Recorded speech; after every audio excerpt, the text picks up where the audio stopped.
प्रभात विद्यार्थी मित्रांनो, या ठिकाणी आज आपण 5वी स्कॉलरशिप नवनीत या पुस्तकातील विरामचिन्हे पाहत आहोत. विरामचिन्हे व त्यावर आधारित प्रश्न या ठिकाणी आपण पाहणार आहोत.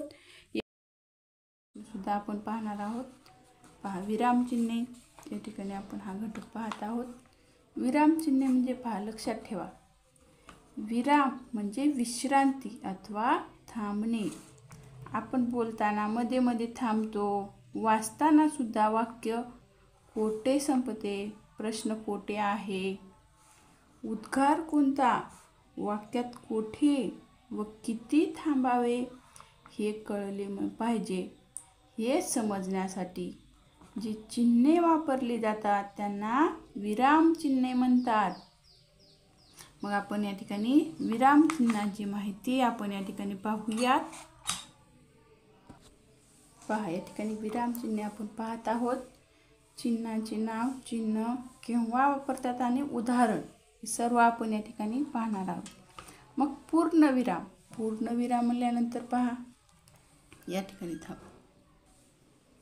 मग पूर्णविराम. पूर्णविराम हे चिन्ह जे असतं असं असतं, अशा प्रकारचं हे अशा प्रकारचं असतं. मग केव्हा वापरतात पहा, वाक्य पूर्ण झाले हे समजण्यासाठी विराम पूर्णविरामचा वापर करतात.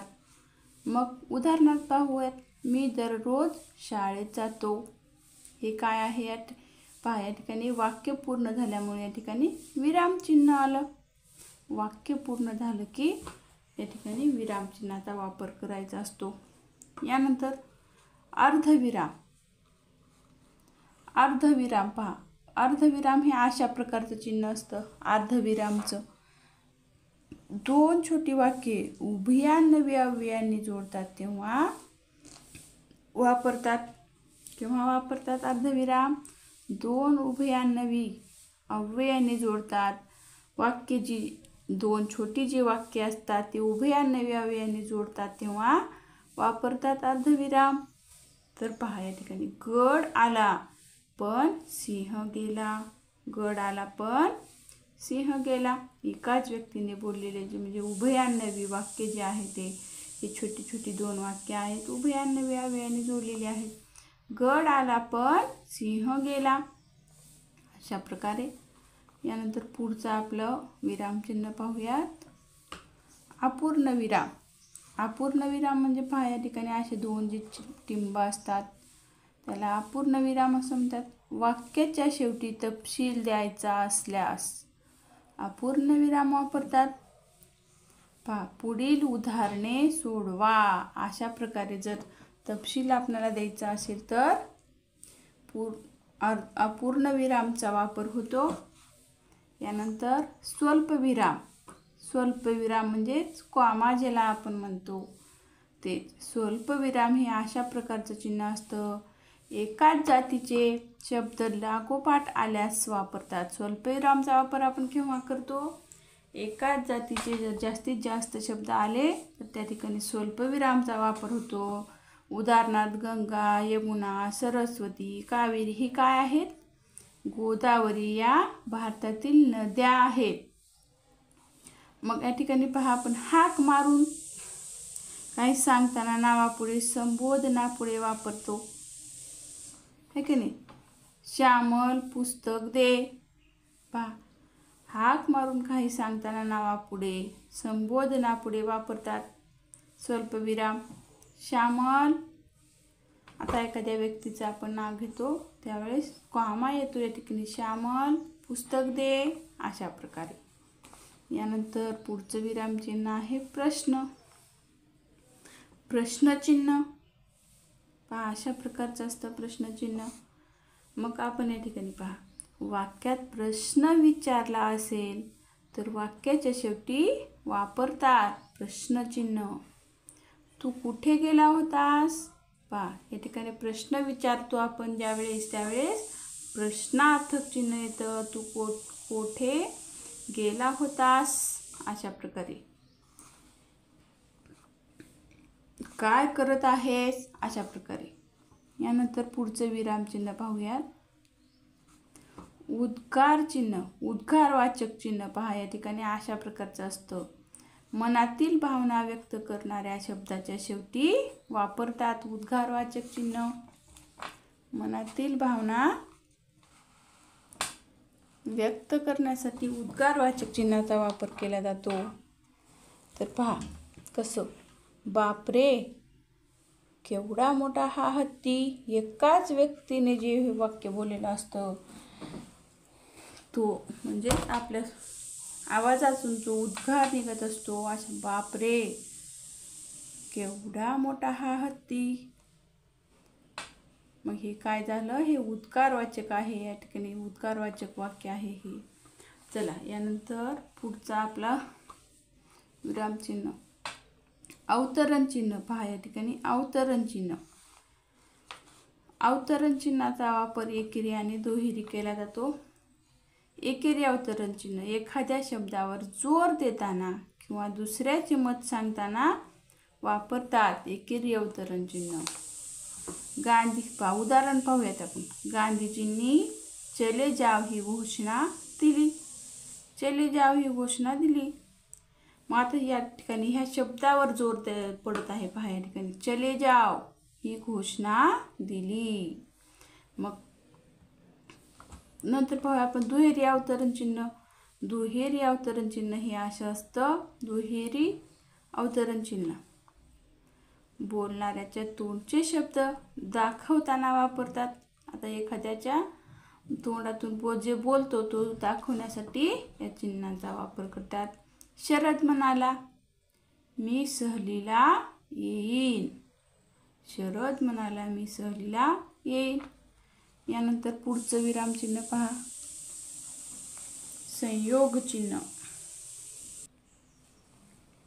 मग संयोग चिन्ह म्हणजे हे असं डॅश असल्यासारखं, हे छोटी जी आडवी रेष असते ते अशा प्रकारचं असतं.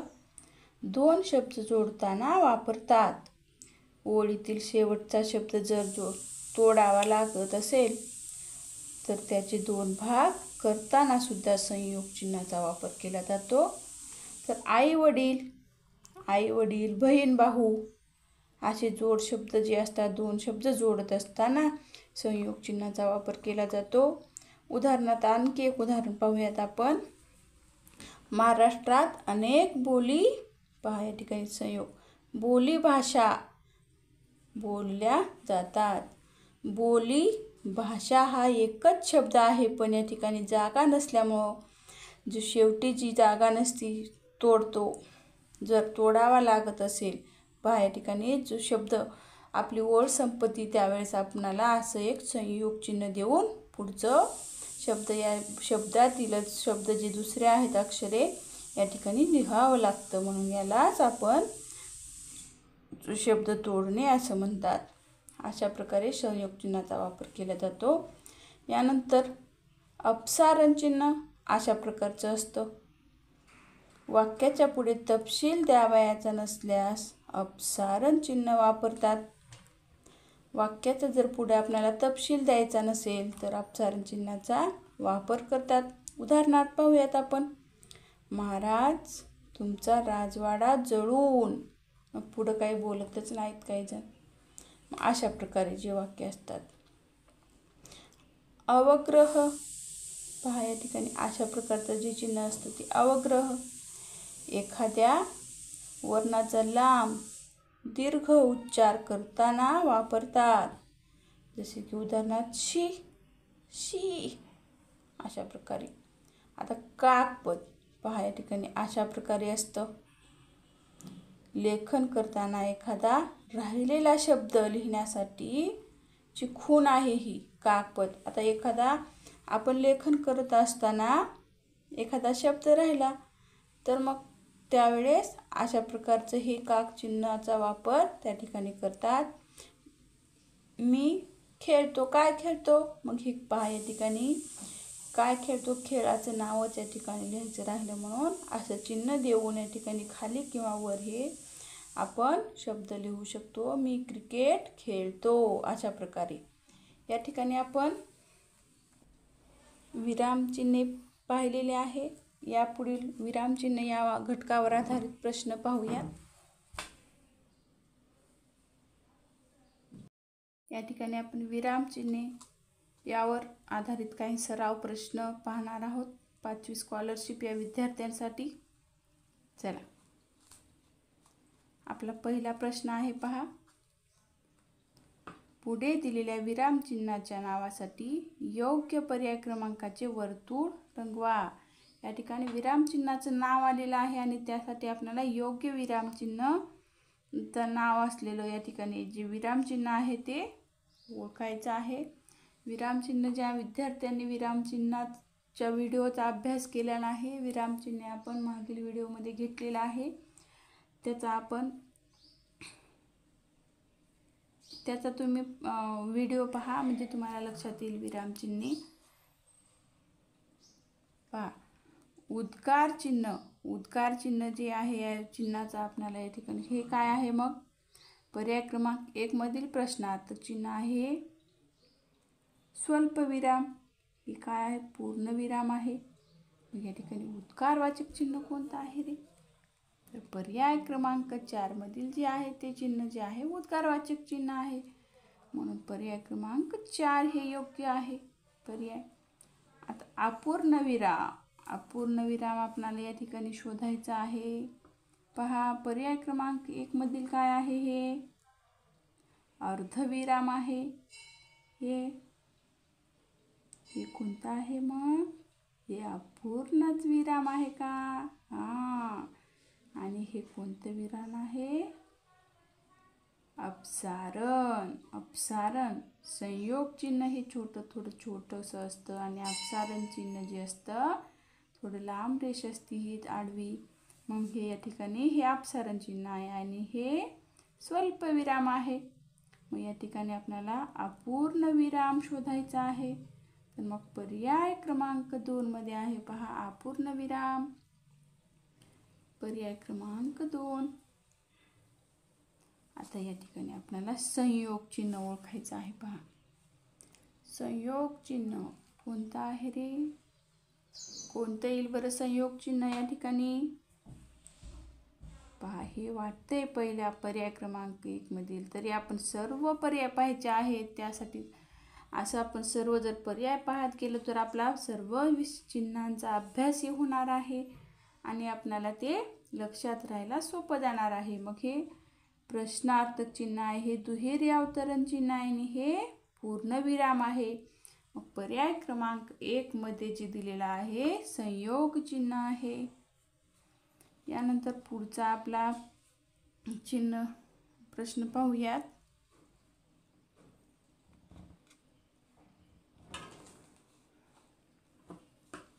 अवग्रह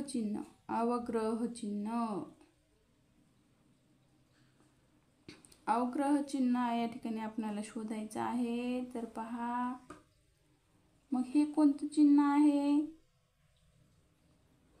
काकपद आहे हे की नाही. मग हे नाही, हे कोणतं आहे, हे वाटतंय अवग्रह चिन्ह. पहा, हेच आहे अवग्रह चिन्ह आणि हे काय आहे, डॅश डॅश डॅश हे चिन्ह आहे आणि हे विकल्प चिन्ह आहे. हे विकल्प चिन्ह आहे, म्हणून पर्याय क्रमांक 2 मध्ये आहे पहा याचं उत्तर अवग्रह चिन्ह. पर्याय क्रमांक 2 मधील जे आहे अवग्रह चिन्ह आहे. पहा, या ठिकाणी एकेरी अवतरण चिन्ह या ठिकाणी आपल्याला शोधायचं आहे. हे काय आहे मग पर्याय क्रमांक 1 मध्ये दुहेरी अवतरण चिन्ह दिलेलं आहे. पर्याय क्रमांक 2 मधील प्रश्नार्थक चिन्ह आहे आणि पर्याय क्रमांक 3 मध्ये पहा एकेरी अवतरण चिन्ह आहे. पर्याय क्रमांक 3 हे जे आहे पर्याय योग्य आहे. पर्याय क्रमांक 4 मध्ये काय दिलेलं आहे पहा, कशाचं चिन्ह आहे रे, हे अर्धविरामचं चिन्ह आहे. हे अर्धविराम. चला, पुढचा पर्याय प्रश्न पाहूयात.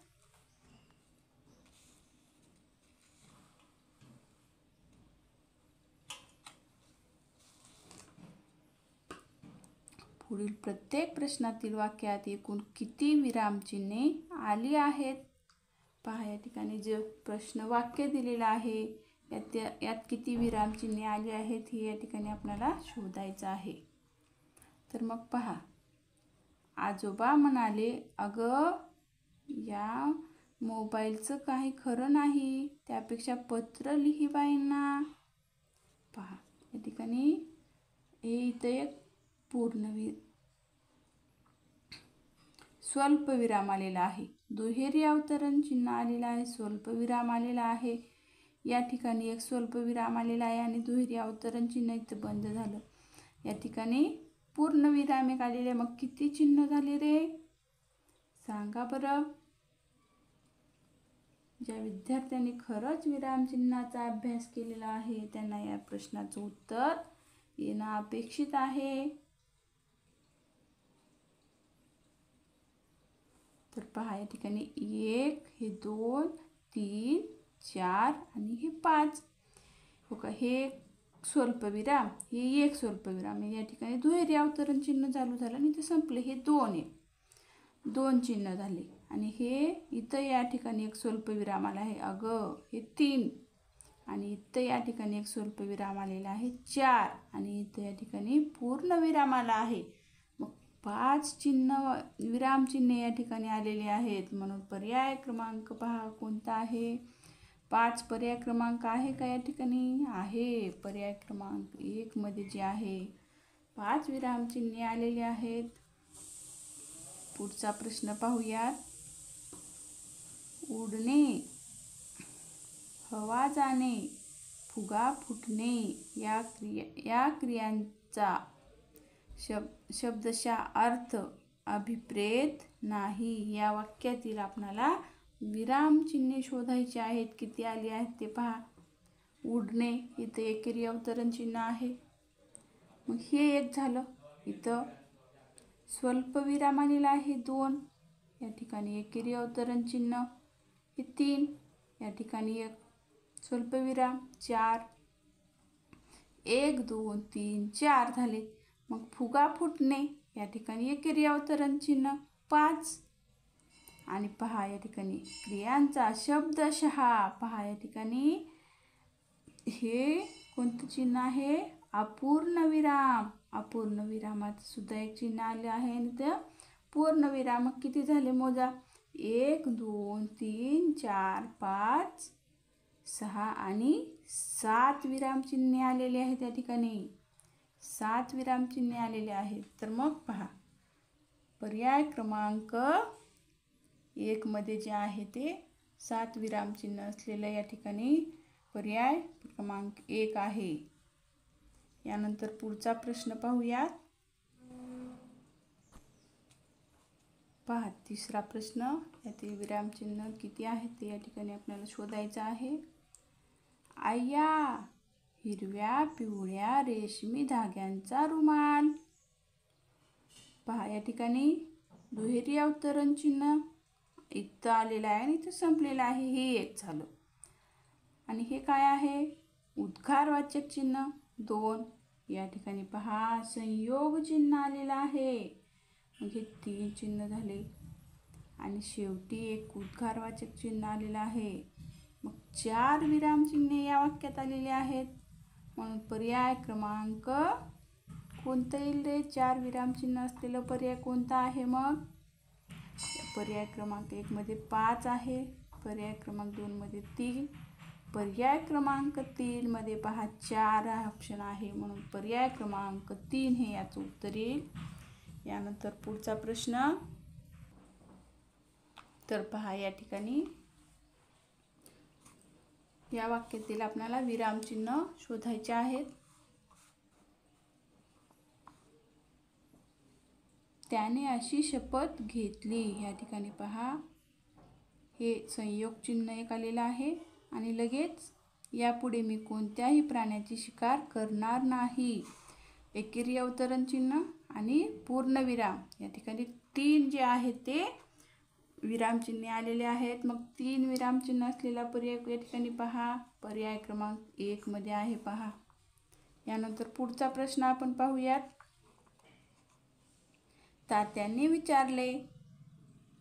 स्वल्पविराम, दुहेरी अवतरण चिन्ह या ठिकाणी पहा लगेच चालू झाले.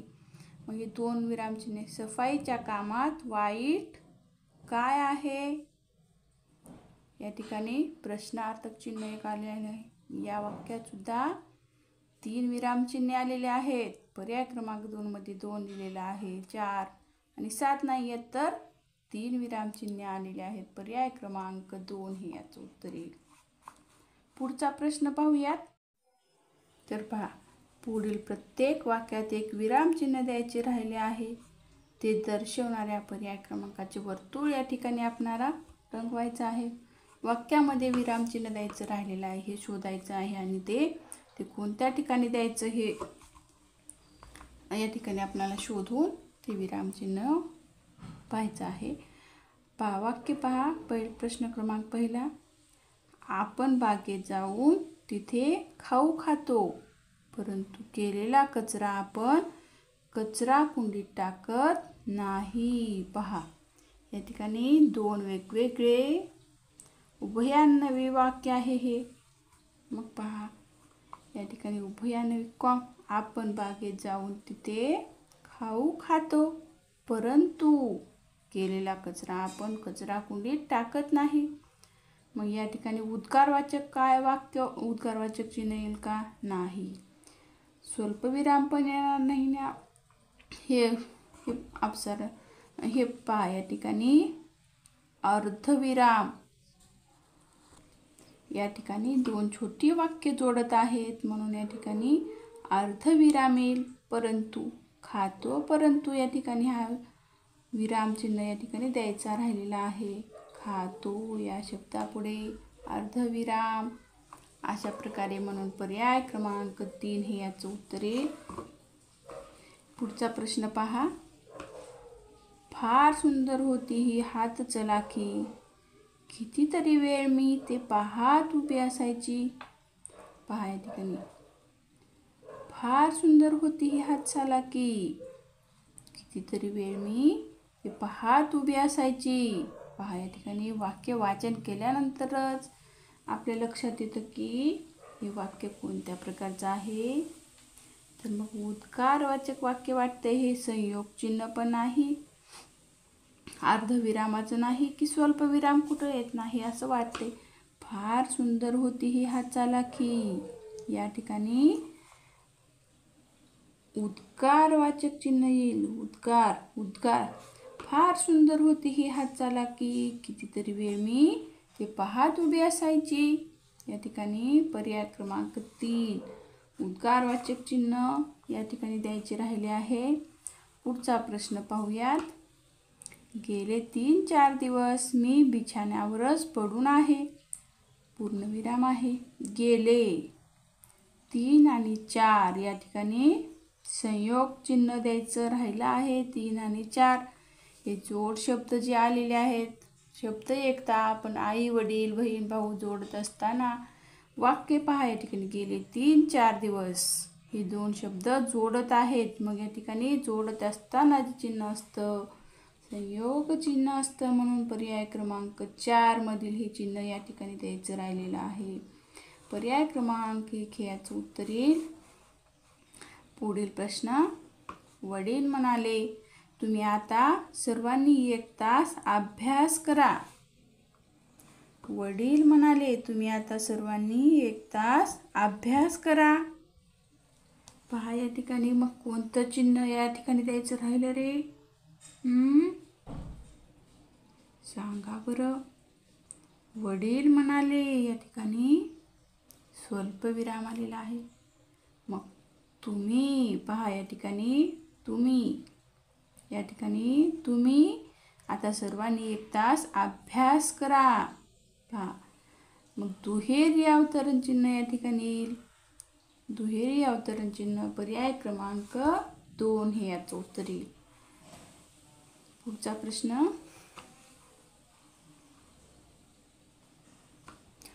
काय हे चित्र तू काढलेस? मग काय येईल रे या ठिकाणी? काय हे चित्र तू काढलेस असा उद्गार करत आहे. या ठिकाणी उद्गारवाचक चिन्ह येईल, है की नाही. काय हे, काय हे चित्र तू काढलेस, पहा या ठिकाणी काय हे चित्र तू काढलेस, पहा या ठिकाणी शेवटी जो आहे तो उद्गार होत आहे, म्हणून उद्गारवाचक चिन्ह या ठिकाणी द्यायचं राहिलेलं आहे. उद्गारवाचक चिन्ह या ठिकाणी येईल पर्याय क्रमांक 3. पुढचा प्रश्न, का आम्ही आहोत की. साधना व जया एकदम बोलल्या. का आम्ही आहोत की. साधना व जया एकदम बोलल्या. मग पहा या ठिकाणी का आम्ही आहोत की. साधना आणि जया म्हणत आहेत, प्रश्न सांगत आहेत, आहोत की आम्ही इथं. पूर्णविराम पण आहे या ठिकाणी. मग प्रश्न या ठिकाणी पहा, प्रश्नार्थक चिन्ह द्यायचं या ठिकाणी राहिलेलं आहे, म्हणून या ठिकाणी जे आहे प्रश्नचिन्ह, विरामचिन्ह जे आहे ते प्रश्नचिन्ह येईल. यानंतर पुढचा प्रश्न आपण पाहूयात.